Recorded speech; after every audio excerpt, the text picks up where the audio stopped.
zilizozipata kwa kujiajiri na kujitegemea.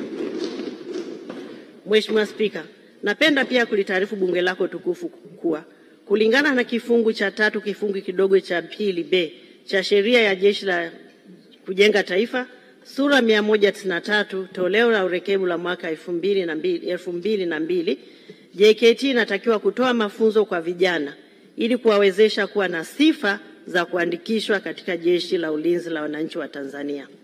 Aidha, kifungu cha 29 kifungu kidogo cha kwanza cha sheria ya ulinzi wa taifa sura 192 toleo la urekebu la mwaka 2002 kinaainisha sifa za kuandikishwa katika Jeshi la Ulinzi la Wananchi wa Tanzania ambazo ni kwanza, awe raia wa Tanzania, awe na tabia na mwenendo mzuri, awe na umri usiopungua miaka 18, awe na akili timamu na pia awe amekizi vigezo vitakavyowekwa na mkuu wa majeshi kadri atakavyoona inafaa.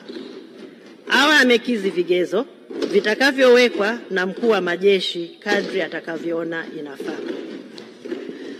Aidha, kulingana na kifungu cha 148 kifungu kidogo cha Katiba ya Jamhuri ya Muungano wa Tanzania ya mwaka 1977 kama ilivyofanywa marekebisho mara kwa mara, Jeshi la Ulinzi la Wananchi wa Tanzania hupokea amri kutoka kwa Amiri Jeshi Mkuu na si vinginevyo.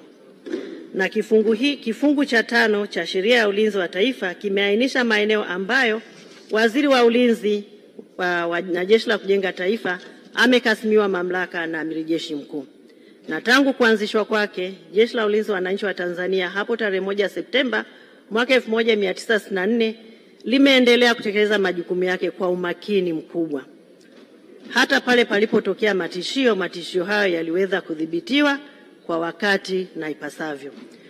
Kupitia bunge lako tukufu, natoa shukrani za dhati kwa bunge, waheshimiwa wabunge na wananchi wote kwa kuendelea kuliamini na kulipa ushirikiano jeshi letu.